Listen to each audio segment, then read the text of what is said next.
Hello everyone, Bob here. I'm here to review Star Wars Episode 4, A New Hope on 4K. In this release, there's a lot more detail present. The texture on a lot of the material really pops. One of the earliest places you notice this is on the texture in Darth Vader's cape when he's choking the rebel guy when he wants to know what happened to those transmissions they intercepted. And another thing you notice pretty quick is the wear and tear is so much more apparent.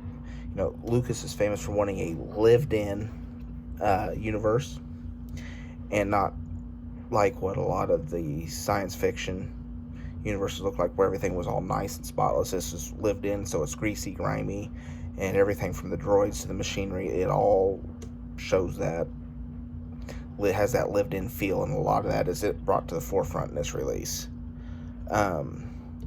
There's DNR, which, for those of you who don't know, it's digital noise reduction. It's present in some scenes, but it isn't to the point where it's an irritance, or it wasn't to me anyway.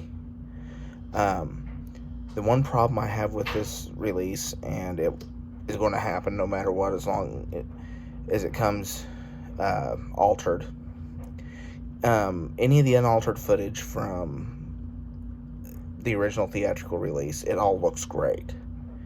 Where it starts lacking is when anything that has been changed since 97 special editions and beyond. Of course, that was all mastered in 2K, and then it's upscaled for this release, and so the result is it's kind of fuzzy, and sometimes it's in stuff that's in the same shot. It's very noticeable, kind of distracting. And the other thing I noticed about the video on this release is that it is a significantly darker in terms of brightness than a lot of the previous releases, and this is because of the HDR. The audio is robust. Everything from the dated 20th Century Fox fanfare to the trench run on the Death Star, it all sounds excellent. The Atmos shines in several locations. The appliances in the dining room scene where Luke and Uncle Owen and Aunt Beru are sitting there having dinner, and he was wanting to transfer to the academy this year. And Mos Eisley, of course, is another example of having all the surround effects come into use and sound great. Bottom line is, this is the best this film has ever looked or sounded on the home media format that's commercially available anyway. This is the Disney Plus version of the film, so it's got the whole Greedo and McClunky thing. I'm not going to get into the debate about whether the changes are warranted or not. That's not something I want to add to at this moment. I just wanted to point out that this is the altered version. Of course, as I'm sure everybody watching this knows. I enjoy this movie just as much as I did the first time I saw it. The video, I'm going to give an 8.5 out of 10, although I flip-flop between giving it a 9, but I did knock it back a peg. The audio is an easy 9 out of 10. The film, of course, is a 10 out of 10. Star Wars is an excellent movie.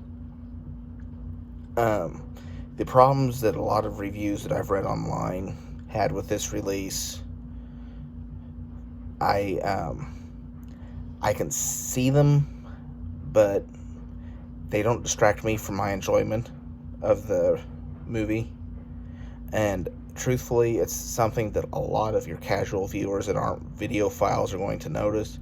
Of course, most people that have adopted the 4K format are videophiles that are looking to get the best of the best. But bottom line, this is the best commercially available this movie has ever been, and probably will be, because I'm sure everything will be going digital only. So if you're looking for a physical copy of this movie, this is the best the movie has ever looked and sounded. So thank you so much for watching. I hope you enjoyed this video, and if you did, please give me a like and subscribe, and thanks again.